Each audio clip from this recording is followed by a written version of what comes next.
Hello friends, I hope you are enjoying all these classes. Along with this enjoyment, you are getting the stuff in a way in which you can comprehend by yourself that what is going on in the class. आप खुद से इसको comprehend कर सकते हैं कि चीज़ें इतनी सिंप्लीफाई तरीके से बताई जा रही हैं कि आपको इतना अच्छा समझ में आ रहा है कि आप कोई भी क्वेश्चन हो इसके आंसर्स आप इन क्लासेस से ले सकते हैं। कैसे? क्योंकि आपको ये चीज़ें समझ में आ चुकी हैं और आप अपने बहुत अच्छे कमेंट्स अपने कमेंट बॉक्स में प्रोवाइड करते हैं जिससे मुझे भी मोटिवेशन मिलता है। तो चलिए इन्हीं अच्छे कमेंट्स के मोटिवेशन के साथ और इन्हीं आपकी बेस्ट विशेस के साथ एक नया टॉपिक आज स्टार्ट करते हैं जिसका नाम है फाइनाइट नॉन फाइनाइट वर्ब्स। ये बहुत छोटा सा टॉपिक है, बहुत ही इंटरेस्टिंग है और सोचने लायक बात है कि कहाँ पर चीज़ें प्लेस की जाएंगी। तो देखते हैं आज का topic finite and non finite verbs. Finite क्या होता है? फाइनाइट वे वर्ब्स होती हैं जो अपने सब्जेक्ट अपने जो नाउन है उससे इफेक्ट होती हैं। कैसे? जैसे आई do my work, I do my work. एक वाक्य ये लिखा और दूसरा वाक्य मैंने लिखा she does her work, she does her work. तो यहां पर जैसे ही मेरा सब्जेक्ट चेंज हुआ वैसे के वैसे मेरा जो वर्ब है वो चेंज हो गया। ठीक है। फाइनाइट वर्ब्स वो वर्ब्स होती हैं which keep on changing according to their subject. जो कोई सब्जेक्ट आप लगाओगे उसी सब्जेक्ट के अनुसार ये वर्ब प्लेस की जाती है। इसको हम कहते हैं फाइनाइट वर्ब्स। तो नॉन फाइनाइट वर्ब्स क्या होती है? नॉन फाइनाइट वर्ब्स वे होती हैं जिनमें जो वर्ब है वो कभी भी सब्जेक्ट के अकॉर्डिंग नहीं बदलती। That is I do my work, they do their work. अब यहां पर जो दो एग्जाम्पल मैंने लिखे हैं इसमें मैंने सब्जेक्ट चेंज कर दिया, लेकिन सब्जेक्ट चेंज करने के बावजूद भी जो वर्ब है वो एज इट इज रही। There is no such change in the verb and that kind of sentences is called non finite verb. I यहां पर सब्जेक्ट है, दे यहां पर सब्जेक्ट है, लेकिन ये दोनों सब्जेक्ट अलग अलग होने के बावजूद भी ये जो वर्ब है ये एज इट इज रही है, इसमें किसी तरह का चेंज नहीं हुआ है। जबकि यहां पर आप देख सकते हैं कि आई के साथ मैंने डू लगाया है और शी के साथ मैंने डज लगाया है। तो ऐसा क्यों है? ऐसा इसलिए है क्योंकि कुछ वर्ब्स ऐसी होती हैं जो कि नॉन फाइनाइट वर्ब्स होती हैं जिनका किससे संबंध नहीं होता है, जिनका सब्जेक्ट से कोई संबंध नहीं होता है। जैसे ये तो आप कहेंगे कि सब्जेक्ट में आई के साथ डू ही आता है और दे के साथ डू ही आता है, तो इसका कैसे कोई नॉन फाइनाइट वर्ब का एग्जाम्पल हुआ? तो इसका एग्जाम्पल हम और देखते हैं ताकि इससे आपको और क्लेरिफाई हो कि नॉन फाइनाइट कैसे हम बताएंगे। तो नॉन फाइनाइट को क्लियर करने के लिए हम एक चीज और देख सकते हैं कि इसका एग्जाम्पल हम चेंज कर दें और एग्जाम्पल चेंज करने के बाद आपको ज्यादा समझ में आएगा। कैसा? तो यहां पर आपने देखा कि ये जो एग्जाम्पल्स हैं we try to sing, they try to sing, और इस तरफ ये एग्जाम्पल लिखा है I do my work, she does her work. तो आपको इसमें डिफरेंस साफ नजर आ रहा है कि सब्जेक्ट के अकॉर्डिंग वर्ब यहाँ पर चेंज हो रहा है, लेकिन यहाँ पर इनको वर्ब से कोई लेना देना नहीं है, ये एज इट इज रह रहे हैं चाहे इनका सब्जेक्ट कोई भी आ जाए। चाहे मैं यहाँ पर वी लिखूं चाहे दे लिखूं, लेकिन they try to sing, we try to sing, both are same. There is no such change depending on the verb, while here in the sentence there is a change in verbs according to subject। तो इस तरह से हम देख सकते हैं कि non finite verbs वे verb होते हैं जो क्या होते हैं, वर्ब से इफेक्टेड नहीं होते, उनकी चेंज जो है, जो उनका जो फॉर्म है वो चेंज नहीं होता, लेकिन यहाँ पर फाइनाइट्स में उनका फॉर्म सब्जेक्ट के अकॉर्डिंग चेंज हो जाता है। तो देखते हैं कि ये नॉन फाइनाइट वर्ब्स होते क्या हैं। वर्ब्स हम देख चुके हैं, उसके साथ ही हम ऑक्सिलरी वर्ब्स भी देख चुके हैं। तो अब हम देखेंगे नॉन फाइनाइट वर्ब्स। सबसे पहले नॉन फाइनाइट वर्ब्स क्या होते हैं? तो वो तीन तरह के होते हैं। That is pig. पिग में नॉन फाइनाइट वर्ब्स क्या हुए? तो एक हुआ जिरंड्स, एक हुआ आपका इन्फिनिटिव और दूसरा हुआ आपका तीसरा पार्टिसिपल। तो इस तरह से इसके तीन ही टाइप्स होते हैं नॉन फाइनाइट वर्ब्स के, पार्टिसिपल, इन्फिनिटिव्स और जिरंड्स। तो ये जो तीन टाइप हैं इसको एक्रोनिम से आप याद रखिए। पिग, पिग मीन्स क्या? Participle, infinitive and gerunds. अब आप मुझे ये बताएंगे कि हमने इंग्लिश लिटरेचर में पिग वाले जो प्रोटैगनिस्ट कैरेक्टर्स हैं, दैट इज नेपोलियन, वो हमने कहाँ पढ़ा है? वो हमने पढ़ा है एनिमल फार्म में। और जब एनिमल फार्म में हमने ये पढ़ा है तो इसका राइटर कौन है, मुझे कमेंट बॉक्स में आप ये बताएंगे। ये रशियन रिवॉल्यूशन से संबंधित था। तो यहाँ पर इसका वेरी फर्स्ट फॉर्म हम ले रहे हैं जिरंड्स। जिरंड्स क्या होते हैं उनको फटाफट से हम समझेंगे और अपने सारे के सारे क्वेश्चंस के आंसर दे पाएंगे। तो जिरंड्स में यहाँ पर मैं आपके लिए एग्जाम्पल्स लिख रही हूँ। I am drinking water. I am drinking water.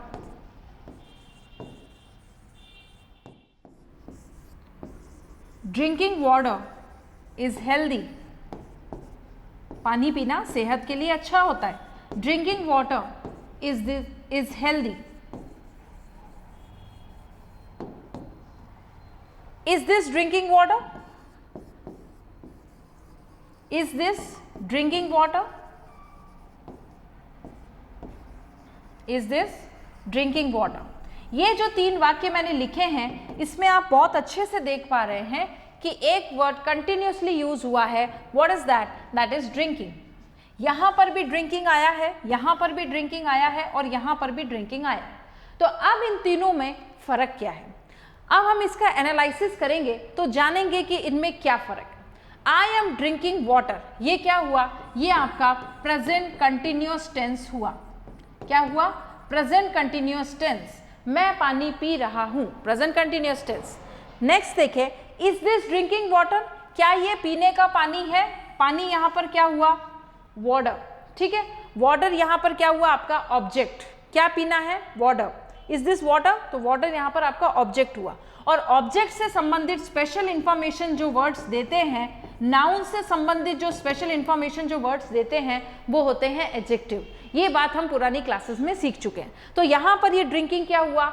Adjective. यहाँ पर क्या हुआ? Present continuous. लेकिन यहाँ पर ये चीज क्या बताई जा रही है? Drinking water is healthy. पानी पीना सेहत के लिए अच्छा होता है। यहां पर ये क्या हुआ? यहां पर ये नाउन भी हुआ और जो शब्द noun as well as verb के कॉम्बिनेशन में यूज किए जाते हैं, V4 के कॉम्बिनेशन में यूज किए जाते हैं, उनको हम कहते हैं जिरंड्स। तो यहां पर ये जिरंड्स के रूप में काम में आया है। ड्रिंकिंग यहां पर क्या है? ये आपके प्रेजेंट कंटिन्यूअस टेंस को बता रहा है।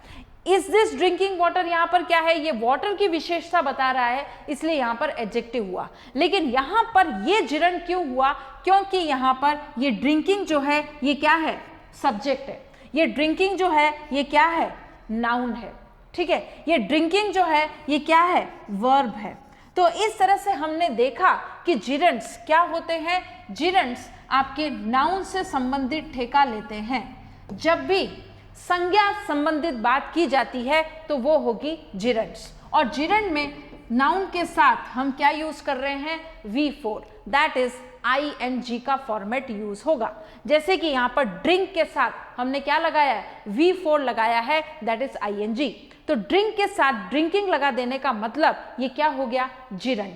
क्योंकि ये यहाँ पर इस वाक्य में सब्जेक्ट भी है और सब्जेक्ट हमेशा नाउन होते हैं, तो यहाँ पर ये नाउन के साथ वर्ब का भी काम कर रहा है।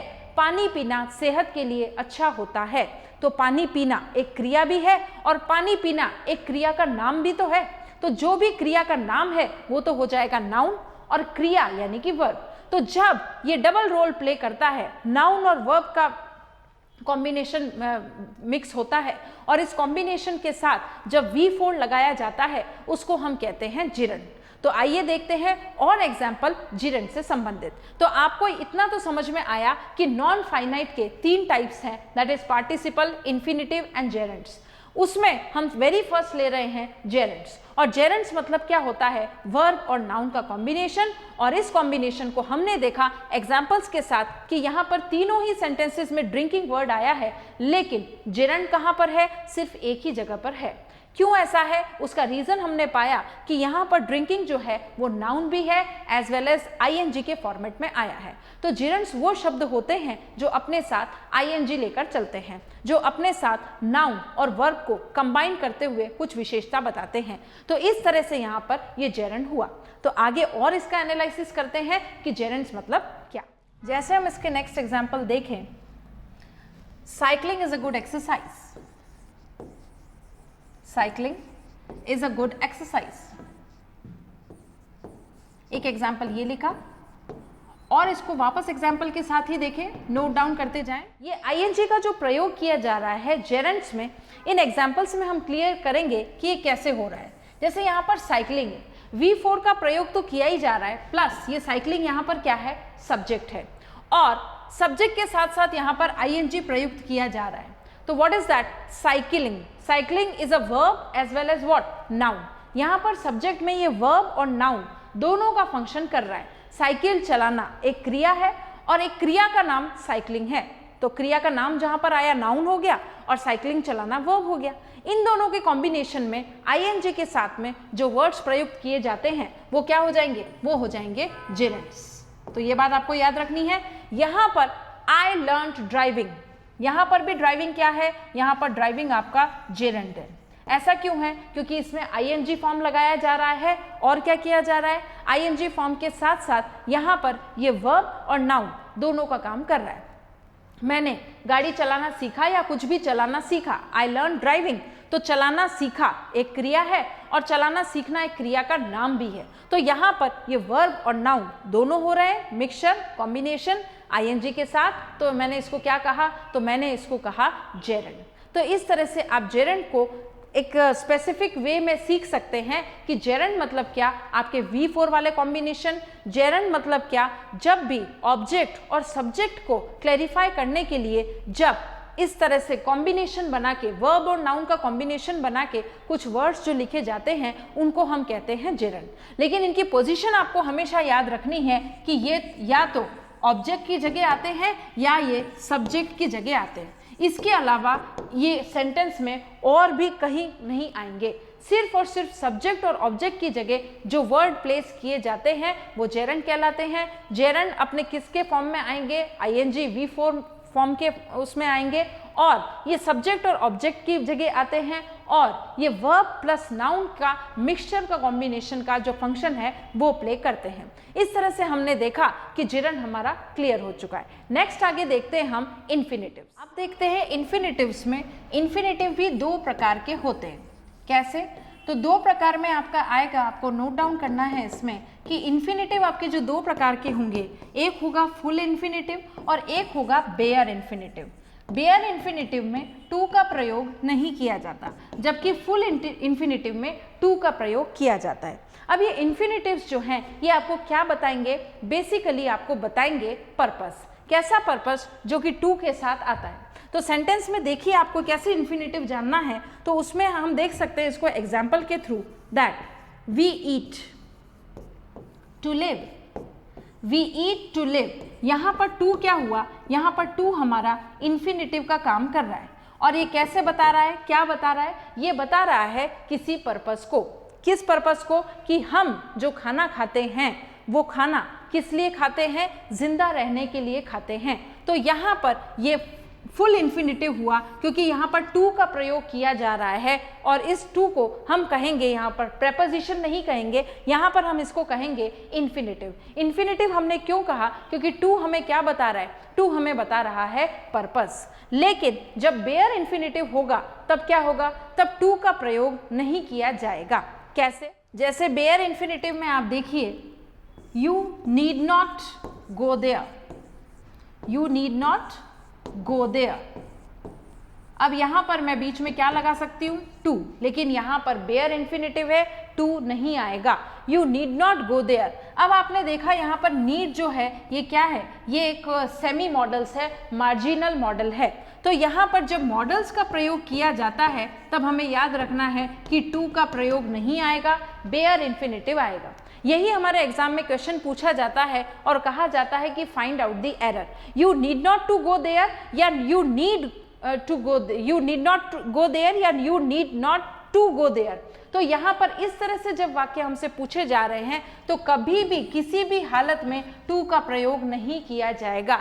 You need not to go there, यहाँ पर टू कई बार लगा दिया जाता है और आपसे मिस्टेक पूछी जाती है। तो this is the error that whenever we are having modals as auxiliary verbs, here modals are used, so in that case bare infinitive will be there and to should not be used in any case। तो यहाँ पर जब भी आपके पास models होंगे तब bear infinitive आएगा, लेकिन जब आप किसी पर्पस को बताएंगे तो उस पर्पस को बताने के लिए आपको क्या यूज करना पड़ेगा, इन्फिनेटिव का प्रयोग करना पड़ेगा। और इन्फिनेटिव मतलब टू का प्रयोग करना। तो टू का प्रयोग हमने किसके लिए किया, पर्पस के लिए किया, लेकिन यहाँ पर मॉडल्स आने की वजह से हम टू का प्रयोग नहीं करेंगे, बेयर इन्फिनेटिव वहां पर यूज होगा। जैसे he dare not, he dare not face मी।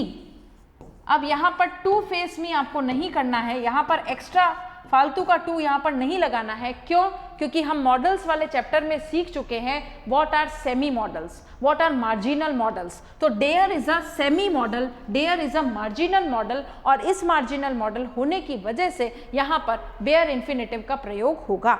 तो जब भी मॉडल्स आएंगे आपको ध्यान रखना है इन्फिनेटिव टू का प्रयोग नहीं होगा, लेकिन जब पर्पस बताया जाएगा तो इन्फिनेटिव टू का प्रयोग किया जाता है। तो इस तरह से हम देख रहे हैं कि इन्फिनेटिव्स का प्रयोग जो है वो किसके लिए किया जा रहा है, इन्फिनेटिव्स का प्रयोग पर्पस के लिए किया जा रहा है। और कब नहीं किया जाता है, मॉडल्स के साथ इसका प्रयोग नहीं किया जाता है। अब हम देख रहे हैं इसका next section, that is called participle. Participle मतलब क्या होता है? पार्टिसिपल मतलब होता है, अगर इसको हम एक ही वर्ड में समझना चाहें तो participle means what, verb plus adjective. Participle मतलब क्या होता है, वर्ब प्लस एडजेक्टिव। तो यहाँ देखिए मैंने लिखा वर्ब प्लस एडजेक्टिव, इसको कैसे अप्लाई करेंगे वो हम एग्जाम्पल में देखेंगे। पार्टिसिपल का मतलब क्या होता है कि ये कॉम्बिनेशन होते हैं। जैसे अभी हमने देखा जेरेंड किसके कॉम्बिनेशन होते हैं, नाउन और वर्ब के, वैसे ही पार्टिसिपल किसके कॉम्बिनेशन होते हैं, वर्ब के और एडजेक्टिव के। आपको ऐसा लगेगा कि ये वर्ड जो दिया हुआ है एग्जाम्पल में ये वर्ब भी है और ये एडजेक्टिव भी है। कैसे? एग्जाम्पल देखें इसका। जैसे अगर हम प्रेजेंट पार्टिसिपल की बात करें, पार्टिसिपल आपको समझ में आ गया। अब हम प्रेजेंट पार्टिसिपल की बात कर रहे हैं। प्रेजेंट पार्टिसिपल में आपने देखा एग्जाम्पल में कि एग्जाम्पल लिखा हुआ है crying girl, crying girl took a long breath, took a long breath, crying girl took a long breath। तो ये जो एग्जाम्पल लिखा हुआ है इसमें अगर आपसे पूछा जाए क्राइंग क्या है, तो क्राइंग यहाँ पे प्रेजेंट पार्टिसिपल का रोल अदा कर रहा है। ऐसा क्यों? क्योंकि यहाँ पर क्राइंग के बाद गर्ल जो एक सब्जेक्ट है और जो कि एक नाउन भी है, और इस नाउन से रिलेटेड एडिशनल इंफॉर्मेशन कौन दे रहा है, क्राइंग, कि रोती हुई लड़की ने एक लंबी सांस ली। अब ये रोती हुई लड़की, लड़की तो है लेकिन कैसी है, रोती हुई। तो क्या ये इसकी विशेषता नहीं बता रहा? तो विशेषता बताने की वजह से इसको हमने बोल दिया एडजेक्टिव। तो विशेषता तो बता ही रहा है, प्लस क्या ये वर्ब नहीं है, रोती हुई लड़की, तो रोना काम भी तो हो रहा है, एक्शन भी तो हो रहा है, तो यहाँ पर ये वर्ब भी है।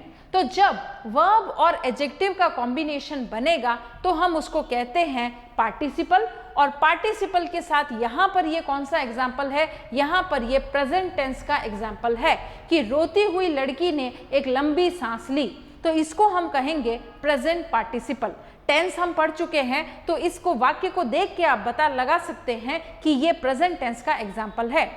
प्लस ये प्रेजेंट टेंस के साथ साथ प्रेजेंट पार्टिसिपल का एग्जाम्पल है, उसके लिए आपको पता होना चाहिए क्या, कि ये जो वर्ड्स है ये हमेशा अपने साथ एक मीनिंग लेकर चलेंगे और वो मीनिंग है वर्ब प्लस एडजेक्टिव। ठीक है, जेरेंड्स में आपको क्या याद रखना है, वर्ब प्लस नाउन। यहाँ पर क्या याद रखना है, वर्ब प्लस एडजेक्टिव। हमेशा कोई ना कोई विशेषता बताएंगे, वो हो गए पार्टिसिपल। हमेशा कोई ना कोई विशेषता के साथ क्रिया भी बताएंगे, वो हो गए हमारे प्रेजेंट पार्टिसिपल। तो यहाँ पर रोती हुई लड़की ने एक लंबी सांस ली, रोना उस लड़की की विशेषता भी है एज वेल एज क्रिया भी हो रही है। तो यहाँ पर ये एग्जाम्पल हो गया प्रेजेंट पार्टिसिपल का। अब हम देखते हैं पास्ट पार्टिसिपल। पास्ट पार्टिसिपल में क्या होगा, तो पास्ट पार्टिसिपल में भी वही चीजें रिपीट होगी। क्योंकि इसका सरनेम तो वही है पार्टिसिपल। तो जब सरनेम वही है तो वर्ब और एडजेक्टिव इसमें भी आएगा क्या? बिल्कुल आएगा। लेकिन डिफरेंस क्या होगा? पास्ट टेंस का होगा। क्या डिफरेंस इसमें कहेंगे तो इसमें हम बताएंगे कि इसमें हमेशा V3 का प्रयोग किया जाएगा, क्योंकि ये पास्ट टेंस की बात कर रहा है। पास्ट टेंस की बात में दो एक्शन हो रहे हैं, उसमें एक एक्शन कंप्लीट हो गया है और दूसरा उसके बाद कंप्लीट हुआ। तो दो एक्शन की जब बात की जा रही है तो वो पास्ट टेंस में हुए, और पास्ट टेंस में दो एक्शन में एक एक्शन कंप्लीट हो चुका है और दूसरा उसके बाद शुरू हुआ। उस रेफरेंस में पास्ट पार्टिसिपल का प्रयोग किया जाता है। पार्टिसिपल वर्ड का मतलब हम समझ चुके हैं। अब हमें समझना है कि पास्ट पार्टिसिपल में कैसा एग्जाम्पल आएगा। इसमें आपको क्या याद रखना है कि वर्ब की थर्ड फॉर्मेट यूज होती है। कैसे? Driven by poverty, driven by poverty he committed suicide, he committed suicide, यानी कि गरीबी से परेशान होकर उसने क्या कर लिया? सुसाइड कर लिया। यहाँ पर ड्रिवन मतलब ये नहीं कि BMW कार चला रहा है, यहाँ पर ड्रिवन मतलब क्या हुआ? क्योंकि वो बहुत ज़्यादा गरीब था, ड्रिवन बाय पॉवर्टी, गरीबी से परेशान हो चुका था, तो उसने क्या कर लिया? सुसाइड कर लिया। दो एक्शन हो रहे हैं कि नहीं? बिल्कुल हो रहे हैं। एक एक्शन ये हुआ और दूसरा एक्शन ये हुआ। पहला एक्शन कौन सा हुआ था? ये वाला, गरीबी से बहुत ज़्यादा परेशान था और फिर उसने सुसाइड कर लिया। तो यहाँ पर कमिटेड जो है वो V3 फॉर्मेट है कि नहीं? बिल्कुल है, वर्ब की थर्ड फॉर्मेट है। तो हमारी कंडीशंस फुलफिल हो रही है किसकी? पास्ट पार्टिसिपल की। अब हमें देखना है यहाँ पर वर्ड जो पास्ट पार्टिसिपल के यूज हो रहा है वो है ड्रिवन। ड्रिवन मतलब क्या? ड्रिवन यहाँ पर V3 फॉर्मेट भी है, ठीक है। ड्रिवन यहाँ पर V3 फॉर्मेट भी है, और क्या विशेषता नहीं बता रहा क्या? एडजेक्टिव नहीं बता रहा क्या? कारण नहीं बता रहा क्या? यहाँ पर ये एडजेक्टिव है। एडजेक्टिव क्यों? क्योंकि यहाँ पर गरीबी से परेशान होकर, ड्रिवन बाय पॉवर्टी, पॉवर्टी यहाँ पर आपका जो गरीबी है, और उस गरीबी से परेशान होकर, गरीबी से कई बार लोग गरीबी में भी खुश रहते हैं, कहते हैं ना प्याज रोटी खा के भी हम तो खुश हैं, लेकिन वो गरीबी से परेशान हुआ, that is a adjective, as well as परेशान होकर, that is a verb also. गरीबी से परेशान होकर वर्ब, और गरीबी से परेशान होना एडजेक्टिव। तो यहाँ पर ये वर्ब और एडजेक्टिव का काम कर रहा है, इस वजह से ड्रिवन जो है क्या हुआ? पास्ट पार्टिसिपल का एग्जाम्पल हुआ। Driven by poverty he committed a suicide. तो इस तरह से हमें देखना है कि वर्ब का थर्ड फॉर्मेट होना चाहिए, प्लस वर्ब और एडजेक्टिव की विशेषताएं मिलनी चाहिए, प्लस अगर ये पास्ट टेंस में है तो ये क्या कहलाएगा? पास्ट पार्टिसिपल कहलाएगा। इस तरह से हमने एग्जाम्पल के थ्रू देखा कि पास्ट पार्टिसिपल कैसे आता है। अगर आपको नहीं भी समझ में आ रहा है तो आप इत्मीनान रखिए, इस वीडियो को ध्यान से देखिए, एग्जाम्पल को समझने की कोशिश कीजिए, और हम जब इसके प्रैक्टिस सेट करेंगे, जब हम इसके क्वेश्चंस करेंगे, तब यही चीज़ें आपको वापस से रिपीट कराई जाएंगी। रिपीट कराई जाएंगी इन द सेंस क्या आपको ये सब चीज़ें वापस पढ़ाई जाएगी? बिल्कुल नहीं। जब हम क्वेश्चन सॉल्व करेंगे तब इन चीज़ों का जिक्र मैं वापस करूंगी, और जब मैं जिक्र करूंगी तो आपको रिकॉल हो जाएगा कि यहाँ पर जो आपने पढ़ा था, एज वेल एज जो लूप होल्स आपके रह गए थे इसमें, वो वहाँ पर कवर हो जाएंगे। इस वजह से आपको ज़्यादा परेशान होने की ज़रूरत नहीं है, क्योंकि देखिए खाना भी डाइजेस्ट होने में 3 घंटे लेता है। 3 घंटे बाद हमारा जो खाया हुआ खाना है वो कंप्लीट होता है डाइजेशन में। तो यहाँ पर तो ये चीज़ें हैं, और ये चीज़ें समझने में थोड़ा सा आपको टाइम लगेगा। रसगुल्ला नहीं है कि आपने मुंह में रखा और टेस्ट आ गया, यहाँ पर ये चीज़ें आपको समझनी पड़ेगी, और समझने के बाद हमें जितना भी समझ में आ रहा है इट्स वेरी बेस्ट। आप घबराए बिल्कुल ना कि यहाँ पर हमें तो पता ही नहीं पड़ रहा है कि मैडम क्या बोल रही है। आप सिर्फ चीज़ों को सुनिए, और चीज़ों को सुनने के बाद जब हम प्रैक्टिस सेट के क्वेश्चंस करेंगे, उसमें ये चीज़ें जब मैं वापस रिपीट करूंगी तो आपको मेरी सारी बातें समझ में आ जाएगी कि मैं क्या कहना चाह रही हूँ। तो इस तरह से हमने देखा कि प्रेजेंट पार्टिसिपल में प्रेजेंट टेंस होता है, वर्ब और एडजेक्टिव मिक्स होता है, और यहाँ पर ये नाउन के स्पेशलिटी का काम कर रहा है। वैसा ही पास्ट पार्टिसिपल में भी होगा, वर्ब और एडजेक्टिव होगा, लेकिन यहाँ पर पास्ट पार्टिसिपल में V3 की फॉर्मेट यूज कर ली जाएगी। नेक्स्ट हम देख रहे हैं कि परफेक्ट पार्टिसिपल क्या होते हैं। परफेक्ट पार्टिसिपल मतलब क्या? परफेक्ट मतलब हम टेंस में सीख चुके हैं। परफेक्ट मतलब कोई भी काम हो चुका है, कोई भी काम कंप्लीटेड हो चुका है, उसके लिए हम परफेक्ट का यूज करते हैं। एज वेल एज मैं यहाँ पर वर्ड लिख रही हूँ पार्टिसिपल, वही वर्ब प्लस एडजेक्टिव, ठीक है ना। वर्ब प्लस एडजेक्टिव हमेशा आपका पार्टिसिपल रहेगा। प्लस ये परफेक्ट पार्टिसिपल क्या है? परफेक्ट मतलब when the action is completed. इसका मतलब ही यही होता है कि जब काम कंप्लीट कर लिया जाता है उसको हम बोलते हैं परफेक्ट। कोई से भी टेंस में हो, present perfect, past perfect, future perfect. Perfect मतलब क्या? Action completed. पार्टिसिपल मतलब क्या? Verb plus adjective. तो यहां पर हम अपना एग्जाम्पल देखते हैं, उससे हमें समझ में आएगा कि मैं किस चीज की बात कर रही हूं। देखिए एग्जाम्पल, हैविंग रेस्टेड, जैसे एग्जाम्पल लिखा मैंने, हैविंग रेस्टेड। इस तरह के वाक्य डे टू डे लाइफ में हम कम बोलते हैं, इसलिए हो सकता है आपको अचानक से कैच ना हो, लेकिन एक दो बार प्रैक्टिस करेंगे और आपको समझ में आ जाएगा। Having rested they started their journey. They started their journey. Having rested they started their journey. अगर इस तरह का वाक्य मैंने लिखा है और इसमें पूछा जाए कि कौन सा पार्टिसिपल है, तो ये परफेक्ट पार्टिसिपल है। परफेक्ट पार्टिसिपल में क्या है? Action completed, V3। तो यहां पर रेस्टेड क्या है? कंप्लीट, काम हो चुका है। कैसा कंप्लीट? हैविंग रेस्टेड, आराम करने के बाद उन्होंने अपनी यात्रा वापस शुरू की। They started their journey. तो एक काम कंप्लीट हो चुका है, परफेक्ट, एक्शन कंप्लीटेड। कौन सा? रेस्ट करने का, कि आराम करने के बाद वो फिर से चल पड़े अपनी जर्नी पर। तो यहाँ पर हमेशा इसका स्ट्रक्चर जो बनता है वो ऐसा बनता है। कैसा? कि इसमें V3 आएगा प्लस यहाँ पर पार्टिसिपल फॉर्मेट भी आएगा, that is verb and object adjective. Verb और एडजेक्टिव का काम यहाँ पर ये कर रहा है। हैविंग मतलब, हैव मतलब आराम लेकर। आराम लेकर यहाँ पर क्या हुआ? वर्ब भी हुआ, कि आराम उन्होंने किया। ये आराम किया, आराम करना क्या हुआ? वर्ब। प्लस एडजेक्टिव भी हुआ कि आराम करके, क्या करके उन्होंने अपनी जर्नी वापस स्टार्ट की। तो विशेषता बता रहा है ना, आराम करके। तो रेस्टेड की विशेषता कौन बता रहा है? हैविंग। तो यहां पर ये एडजेक्टिव भी हुआ। इस तरह से having rested they started their journey. Having rested यहां पर क्या हुआ? परफेक्ट पार्टिसिपल हुआ। दे स्टार्टेड देयर जर्नी, काम कंप्लीट हो चुका है, उसके बाद हम ने अपनी जर्नी वापस स्टार्ट की। आराम करने के बाद जर्नी वापस स्टार्ट की। तो यहाँ पर रेस्टेड जो है वो V3 फॉर्मेट में है और हैविंग जो है वो पार्टिसिपल है। और ये कौन सा पार्टिसिपल हुआ? परफेक्ट पार्टिसिपल का एग्जाम्पल हुआ। इस तरह से हमने देख लिया कि नॉन इन्फिनेटिव्स क्या होते हैं, इसका प्रयोग कहाँ पर करना है, कैसे करना है, ये सब हम जानेंगे अपने क्वेश्चंस के साथ। लेकिन उन क्वेश्चंस में मैं ये थियरी वापस रिपीट नहीं करूंगी, इसलिए आप ये क्लास अच्छे से देखें, एग्जाम्पल्स को नोट डाउन करें, और अगर नहीं भी समझ में आया है तो let it be, don't get worried about it. यहाँ पर ये चीज़ें एज इट इज़ रहेगी। जितना आपको समझ में आया है इसको एब्जॉर्ब करने की कोशिश करें। फिर जब हम प्रैक्टिस सेट्स करेंगे, उस प्रैक्टिस सेट में मैं वापस आपको याद दिलाऊंगी कि हमने एक बार सीखा था present participle, once upon a time. वो चीज़ आपको रिकॉल करने, वापस अप्लाई करनी है उन गिवन एग्जाम्पल्स में।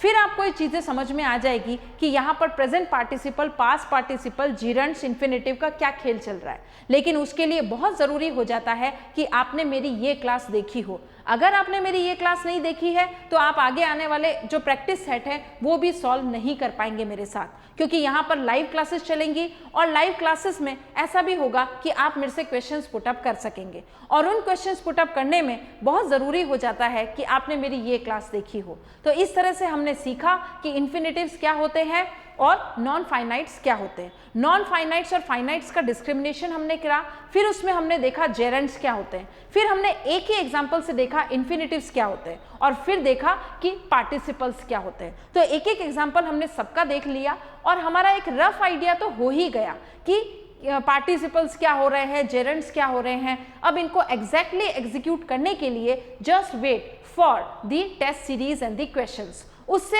आपको इंटरप्रिटेशन मिलेगा और इस सारी क्लास को आप उससे रिकलेक्ट कर पाएंगे। तो जब वापस रिकनेक्शन होगा तब आपको पता चल जाएगा कि कितनी इंपॉर्टेंट थी ये class. So thank you friends for watching these videos, and I hope you are changing your life with the very powerful weapon that